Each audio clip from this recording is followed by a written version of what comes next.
ಸ್ವಾಭಿಮಾನಿ ನ್ಯೂಸ್ಗೆ ಸ್ವಾಗತ. ಇಂದಿನ ಪ್ರಮುಖ ಸುದ್ದಿಗಳು.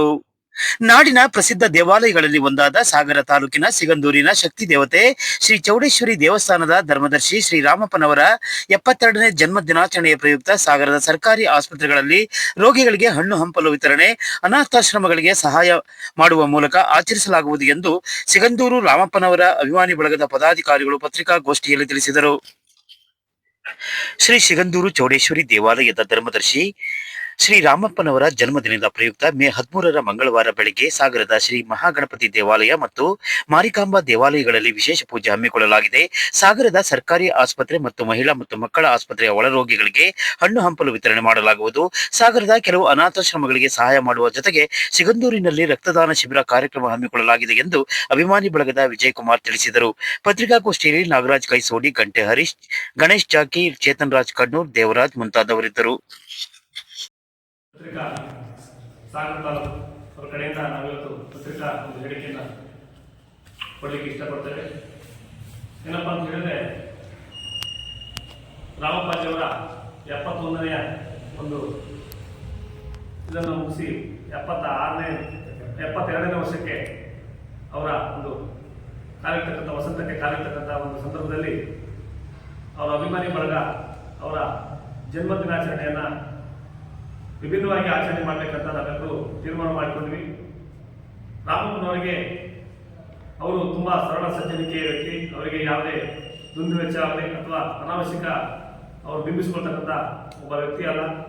ಹಾಗಾಗಿ ಅವರ ಒಂದು ಜನ್ಮದಿನಾಚರಣೆಯನ್ನು ನಾವು ಬೇರೆ ರೀತಿಯಲ್ಲಿ, ಅಂದರೆ ಇವತ್ತು ಸರ್ಕಾರಿ ಆಸ್ಪತ್ರೆಗೆ ಬಡ ರೋಗಿಗಳಿಗೆ ಹಣ್ಣು ಮತ್ತು ಬ್ರೆಡ್ಡು ವಿತರಣೆ ಮಾಡೋದಿರ್ಬೋದು, ಹಾಗೆ ರಕ್ತದಾನ ಶಿಬಿರ ಇರ್ಬೋದು, ಹಾಗೆ ಅನಾಥಾಶ್ರಮಕ್ಕೆ ಮಕ್ಕಳಿಗೆ ಅನಾಥಾಶ್ರಮದ ಒಂದು ಇವರಿಗೆ ಒಂದು ಅನ್ನದಾನದ ವ್ಯವಸ್ಥೆ ಇರ್ಬೋದು, ಕಣ್ಣಿನ ತಪಾಸಣೆ ಒಂದು ತೀರ್ಮಾನಕ್ಕೆ ಬಂದಿದ್ದೀವಿ.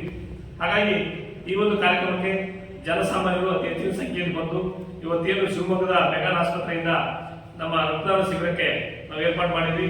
ಈ ಒಂದು ರಕ್ತದಾನಕ್ಕೆ ತಾವೆಲ್ಲರೂ ಹೆಚ್ಚಿನ ಸಂಖ್ಯೆಯಲ್ಲಿ ಬಂದು ಈ ಒಂದು ಕಾರ್ಯಕ್ರಮವನ್ನು ಯಶಸ್ವಿಗೊಳಿಸಿಕೊಡ್ಬೇಕು. ಈ ಕಾರ್ಯಕ್ರಮ ಯಶಸ್ವಿಯಾಗಿ ನಡೀಬೇಕು. ಆ ದಿನ ಬೆಳಗ್ಗೆ ಯಾವ ಡೇಟ್? 13/5/2025 ಮಂಗಳವಾರ ಬೆಳಗ್ಗೆ 8 ಗಂಟೆಯಿಂದ ಕಾರ್ಯಕ್ರಮ ಶುರುವಾಗ್ತದೆ. ಎಲ್ಲಿ? ಸಿಗಂದೂರು ಕ್ಷೇತ್ರದಲ್ಲಿ ಹಾಗೂ ಸಾಗರ ಸರ್ಕಾರಿ ಆಸ್ಪತ್ರೆ ಮತ್ತು ಹೆರಿಗೆ ಆಸ್ಪತ್ರೆಯಿಂದ ಅಲ್ಲಿ ಒಂದು ರಕ್ತದ ಬ್ರೆಡ್ ಮತ್ತೆ ಹಣ್ಣಿನ ವಿತರಣೆಯ ಕಾರ್ಯಕ್ರಮ ನೆರವೇರುತ್ತದೆ. ಅದರ ಪೂರ್ವದಲ್ಲಿ ಈ ಮಾರಿಕಾಂಬಾ ದೇವಸ್ಥಾನ ಇರ್ಬೋದು, ಹಾಗೆ ಮಹಾಗಣಪತಿ ದೇವಸ್ಥಾನ ಇರ್ಬೋದು, ಸಿಗಂದೂರು ಕ್ಷೇತ್ರ ಇರ್ಬೋದು, ಹಾಗೆ ಹೊಳೆಕೊಪ್ಪದ ವೀರಾಂಜನೇಯ ದೇವಸ್ಥಾನದಲ್ಲಿ ವಿಶೇಷ ಪೂಜೆಯನ್ನ ಅವರ ಒಂದು ಹೆಚ್ಚಿನ ಒಂದು ಶಕ್ತಿಯನ್ನು ಕೊಡಲಿ ರಾಮಪ್ಪನವರಿಗೆ ಅನ್ನೋ ದೃಷ್ಟಿಯಿಂದ ಆ ಕಾರ್ಯಕ್ರಮ ಹಮ್ಮಿಕೊಂಡು ಈ ಎಲ್ಲ ಕಾರ್ಯಕ್ರಮ ಯಶಸ್ವಿಯಾಗಿ ನಡೆಯಲಿ, ಈ ನಾಡಿನ ಜನತೆಗೆ ಒಳಿತಾಗಲಿ ಅಂತ ಹೇಳಿ ನಾನು ಈ ಸಂದರ್ಭದಲ್ಲಿ ತಮ್ಮ ಮುಖಾಂತರ ಹೇಳಲಿಕ್ಕೆ ಬಯಸ್ತೇನೆ.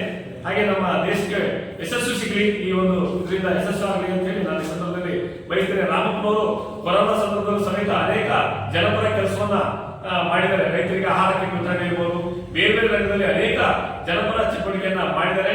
ಹಾಗೂ ಈ ಮುಂದೆ ಅವರಿಗೆ ಮಾತನಾಡ ಶಕ್ತಿಯನ್ನು ಕೊಡಲಿ ಅಂತ ಹೇಳಿ ಈ ಎಲ್ಲ ದೇವರಲ್ಲಿ ನಾವು ಪ್ರಾರ್ಥನೆಯನ್ನು ಮಾಡ್ಕೊಳ್ತೇವೆ. ಕ್ಷೇತ್ರವನ್ನ ನಾಡಿನ ಶಕ್ತಿ ದೇವತೆಯಾದ ಚೌಡೇಶ್ವರಿಯ ಆಶೀರ್ವಾದದೊಂದಿಗೆ ಎಲ್ಲ ಸಮಾಜಗಳ ಜೊತೆಗೆ ಶ್ರೀಸಾಮಾನ್ಯರ ಒಂದು ಬದುಕಿಗೆ ಆಶೀರ್ವಾದವನ್ನು ನೀಡ್ತಾ 71ನೇ ವಸಂತಗಳನ್ನು ಕಳೆದು 72ನೇ ವಸಂತಕ್ಕೆ ಕಾಲಿಡ್ತಿರುವಂಥವರು ಶ್ರೀ ರಾಮಪ್ಪನವರು, ಡಾಕ್ಟರ್ ರಾಮಪ್ಪನವರು, ಧರ್ಮದರ್ಶಿಗಳು, ಶ್ರೀ ಕ್ಷೇತ್ರ ಸಿಗಂದೂರು. ವಿಶೇಷವಾಗಿ ತಮ್ಮೆಲ್ಲರಿಗೂ ಕೂಡ ಗೊತ್ತು, ಅವರು ಬಹಳ ಸರಳವಾದಂಥವ್ರು. ಇಂತಹ ಯಾವುದೇ ರೀತಿಯ ಹುಟ್ಟುಹಬ್ಬ ಯಾವುದೇ ಆಚರಣೆ ಮಾಡುವಂಥದ್ರ ಬಗ್ಗೆ ಅವರು ಯೋಚನೆಯನ್ನು ಕೂಡ ಮಾಡಲ್ಲ.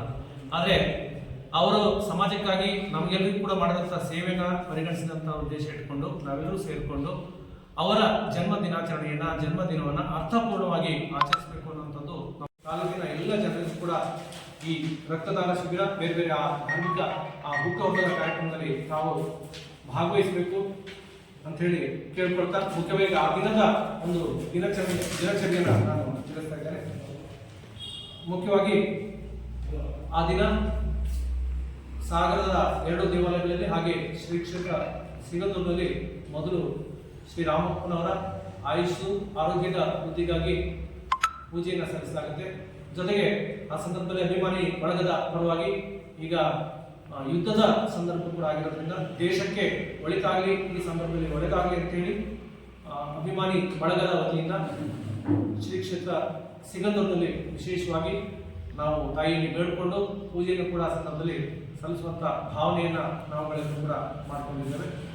ಹಾಗೆ ಮೆಡಲ್ ಆಸ್ಪತ್ರೆಯ ರಕ್ತ ಕೇಂದ್ರ, ರಕ್ತನಿಧಿ ಕೇಂದ್ರ ಹಾಗೆ ನಮ್ಮ ಅಭಿಮಾನಿ ಬಳಗದ ವತಿಯಿಂದ ಕನಿಷ್ಠ ಒಂದು 100 ಜನರು ಕೂಡ ರಕ್ತದಾನ ಶಿಬಿರದಲ್ಲಿ ಭಾಗವಹಿಸಬೇಕು ಅಂತ ಒಂದು ವಿನಂತಿಯನ್ನು ನಾವು ಎಲ್ಲರಲ್ಲಿ ಮಾಡಿಕೊಡ್ತೇವೆ. ಆ ರೀತಿಯ ಒಂದು ಗುರಿಯನ್ನು ಹಮ್ಮಿಕೊಂಡಿದ್ದೇವೆ.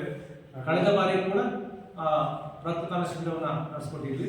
ಜೊತೆಗೆ ಈ ಬಾರಿ ಶಿವಮೊಗ್ಗದ ಶಂಕರ ಐ ಹಾಸ್ಪಿಟಲ್ ಅವರ ಸಹಯೋಗದ ಜೊತೆಗೆ ಕಣ್ಣು ತಪಾಸಣಾ ಉಚಿತ ಕಣ್ಣು ತಪಾಸಣಾ ಶಿಬಿರವನ್ನು ನಾವು ಆ ಸಂದರ್ಭದಲ್ಲಿ ಹಮ್ಮಿಕೊಂಡಿದ್ದೇವೆ. ಜೊತೆಗೆ ತೀರಾ ಅಗತ್ಯ ಇರುವಂಥವ್ರು ಜಿನೇಟ್ ಕೇಸ್ಗಳು ಬಡವರಿದ್ದಲ್ಲಿ ಅಂಥವರಿಗೆ ಉಚಿತ ಕನ್ನಡಕಗಳನ್ನು ಕೂಡ ವಿತರಣೆ ಮಾಡುವಂಥ ಒಂದು ಯೋಜನೆಯನ್ನು ಹಮ್ಮಿಕೊಂಡಿದ್ದೀವಿ. ನಂತರದಲ್ಲಿ ಹೊಸನಗರ ತಾಲೂಕಿನ ಜೇನಿಯಲ್ಲಿ ಒಂದು ಅನಾಥಾಶ್ರಮ ಇದೆ. ಆ ಅನಾಥಾಶ್ರಮಕ್ಕೆ ಆ ದಿನದ ಅನ್ನದಾನ ಸೇವೆ ಮತ್ತೆ ಉಚಿತವಾಗಿ ಅವರಿಗೆ ಬಟ್ಟೆಗಳನ್ನು, ವಸ್ತ್ರಗಳನ್ನು ನೀಡುವಂಥ ಒಂದು ಕಾರ್ಯಕ್ರಮವನ್ನು ಹಮ್ಮಿಕೊಂಡಿದ್ದೀವಿ. ಹಾಗೆ ವಿಶೇಷವಾಗಿ ಈಗಾಗಲೇ 60 ಶಾಲೆಗಳಿಗೆ ಶ್ರೀ ಕ್ಷೇತ್ರದ ವತಿಯಿಂದ ಉಚಿತವಾಗಿ ಸುಣ್ಣ ಬಣ್ಣದ ವ್ಯವಸ್ಥೆಯನ್ನು ಮಾಡಲಾಗಿದೆ, ಸರ್ಕಾರಿ ಶಾಲೆಗಳಿಗೆ ಮಾಡಲಾಗಿದೆ. ಹಾಗೆ ಈ ಸಂದರ್ಭದಲ್ಲೂ ಕೂಡ 13ನೇ ತಾರೀಕು ಸರ್ಕಾರಿ ಕಿರಿಯ ಪ್ರಾಥಮಿಕ ಶಾಲೆ ಮರಾಠಿ, ಹಿಂದುಳಿದ ಪ್ರದೇಶಗಳು ಕರ್ನಾಟಕದಲ್ಲಿ ಅತ್ಯಂತ ದುರ್ಗಮ ಪ್ರದೇಶ, ಆ ಶಾಲೆ ಜೊತೆಗೆ ಇನ್ನೊಂದು ಗ್ರಾಮೀಣ ಪ್ರದೇಶದ ದುರ್ಗಮ ಶಾಲೆ ಕುರುಳಿ, ಆ 2 ಶಾಲೆಗಳಿಗೆ ಸುಣ್ಣ ಬಣ್ಣದ ವ್ಯವಸ್ಥೆಗೆ ಆ ಸಂದರ್ಭದಲ್ಲಿ ವ್ಯವಸ್ಥೆಯನ್ನು ಮಾಡಿಕೊಳ್ಳಲಾಗುತ್ತೆ. ಆಚರಣೆ ಮಾಡ್ತಾ ಇದ್ದೀವಿ. ಯಾಕೆ ಮಾಡ್ತಾ ಇದ್ದೀವಿ ಅಂತಂದರೆ ನಮಗೆಲ್ಲರಿಗೂ ತಿಳಿದಿದೆ, ಅವರ ಕುಟುಂಬದ ದೈವವಾಗಿದ್ದಂಥ ಚೌಡಮ್ಮನನ್ನ ಇವತ್ತು ನಾಡಿನ ದೇವತೆಯಾಗಿ ಕ್ಷೇತ್ರದ ಅಭಿವೃದ್ಧಿ ಮಾಡುವಲ್ಲಿ ರಾಮಪ್ಪನವರ ಪಾತ್ರ ಬಹಳ ದೊಡ್ಡದು. ಬರೀ ಕ್ಷೇತ್ರದ ಅಭಿವೃದ್ಧಿ ಮಾಡಿದ್ರ ಅಂತಂದ್ರೆ ಅಷ್ಟಕ್ಕೆ ನಿಂತಿಲ್ಲ. ನಮ್ಮ ಜಿಲ್ಲೆಯಾದ್ಯಂತ ಗ್ರಾಮೀಣ ಭಾಗಗಳಲ್ಲಿ ಹಲವಾರು ಧಾರ್ಮಿಕ ಚಟುವಟಿಕೆಗಳಿರ್ಬೋದು, ದೇವಸ್ಥಾನಗಳ ನಿರ್ಮಾಣದಲ್ಲಿರ್ಬೋದು ವಿಶೇಷವಾದ ಅವರ ಪಾತ್ರ ಇರುವಂಥದ್ದು. ಅದರ ಜೊತೆಯಲ್ಲಿ ಏನು ಶೋಷಿತ ಸಮುದಾಯಕ್ಕೆ ಒಂದು ಧಾರ್ಮಿಕ ಹಿನ್ನೆಲೆಯನ್ನು ಇಟ್ಕೊಂಡ್ಬಿಟ್ಟು ಒಂದು ನ್ಯಾಯವನ್ನು ಕೊಡಿಸುವ ನಿಟ್ಟಿನಲ್ಲಿ, ರೈತರಿಗೆ ಬಹಳ ಮುಖ್ಯವಾಗಿ ನ್ಯಾಯವನ್ನು ಕೊಡಿಸುವ ನಿಟ್ಟಿನಲ್ಲಿ, ಅದು ಜಮೀನು ವ್ಯಾಜ್ಯಗಳಿರ್ಬೋದು ಅಥವಾ ಕೌಟುಂಬಿಕ ಕಲಹಗಳಿರ್ಬೋದು, ಇವುಗಳನ್ನು ಪರಿಹರಿಸುವ ನಿಟ್ಟಿನಲ್ಲಿ ಒಂದು ನ್ಯಾಯಾಲಯದ ರೀತಿಯಲ್ಲಿ ಈ ನಾಡಿನ ಸೇವೆಯನ್ನು ಮಾಡಿರ್ತಕ್ಕಂಥದ್ದು ನಾವು ನೀವೆಲ್ಲರೂ ಕೂಡ ನೋಡ್ಕೊಂಡು ಬಂದಿದ್ದೇವೆ. ಇವತ್ತು ಈ ಮಟ್ಟದ ಒಂದು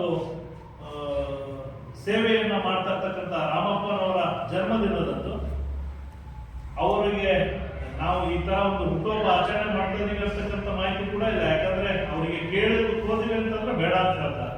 ಹಾಗಾಗಿ ನಾವೇ ಎಲ್ಲ ಅಭಿಮಾನಿಗಳು ಸೇರ್ಕೊಂಡ್ಬಿಟ್ಟು ಇವತ್ತು ಅವರ ಒಂದು ಹುಟ್ಟುಹಬ್ಬವನ್ನ ಸೇವಾ ಚಟುವಟಿಕೆಗಳ ಮೂಲಕ ಮಾಡಬೇಕು ಅಂತ ಯೋಚನೆ ಮಾಡಿಬಿಟ್ಟು ಇವತ್ತು ಸಿಗಂದೂರಿನಲ್ಲಿ ರಕ್ತದಾನ ಶಿಬಿರ ಇರ್ಬೋದು, ಸಾಗರದಲ್ಲಿ ಆಸ್ಪತ್ರೆಯಲ್ಲಿ ಬಡ ರೋಗಿಗಳಿಗೆ ಹಣ್ಣು ಹಂಚಂತದ್ದಿರ್ಬೋದು, ಇವತ್ತು ಕಣ್ಣಿನ ತಪಾಸಣೆ ಇರ್ಬೋದು, ಸಾಕಷ್ಟು ಬೇರೆ ಬೇರೆ ತರದ ಸೇವಾ ಚಟುವಟಿಕೆಗಳನ್ನು ಮಾಡ್ತಾ ಇದ್ದೇವೆ. ನಾನು ಎಲ್ಲ ಸಿಗಂದೂರಿನ ಭಕ್ತ ಮಹಾಶಯರಲ್ಲಿ ವಿನಂತಿ ಮಾಡೋದೇನೆಂದ್ರೆ, ನಮ್ಮ ಊರಿನ ದೇವಾಲಯಗಳಲ್ಲಿ ರಾಮಪ್ಪನವರಿಗೆ ಇನ್ನೂ ಹೆಚ್ಚಿನ ಆರೋಗ್ಯ ಮತ್ತು ಆಯುಷನ್ನ ಸಿಗಲಿ ಅನ್ನೋ ರೀತಿಯಲ್ಲಿ ನಿಮ್ಮ ಊರಿನ ದೇವಸ್ಥಾನಗಳಲ್ಲಿ ಪೂಜೆಯನ್ನ ರಾಮಪ್ಪನವರ ಹೆಸರಿನಲ್ಲಿ ಮಾಡಬೇಕು ಅಂತೇಳಿ ವಿನಂತಿಯನ್ನು ಮಾಡ್ಕೊಳ್ತೇನೆ. ಮತ್ತೆ ಸಿಗಂದೂರದಲ್ಲಿ ನಡೀತಕ್ಕಂಥ ರಕ್ತದಾನ ಶಿಬಿರ ಮತ್ತು ಕಣ್ಣಿನ ತಪಾಸಣೆಯಲ್ಲಿ ಭಕ್ತಾದಿಗಳು ಪಾಲ್ಗೊಳ್ಬೇಕು, ಹೆಚ್ಚಿನ ಸಂಖ್ಯೆಯಲ್ಲಿ ರಕ್ತದಾನವನ್ನ ಮಾಡಬೇಕು ಅಂತ ಹೇಳಿ ವಿನಂತಿಯನ್ನ ಮಾಡ್ತಾ ಇದ್ದೇನೆ.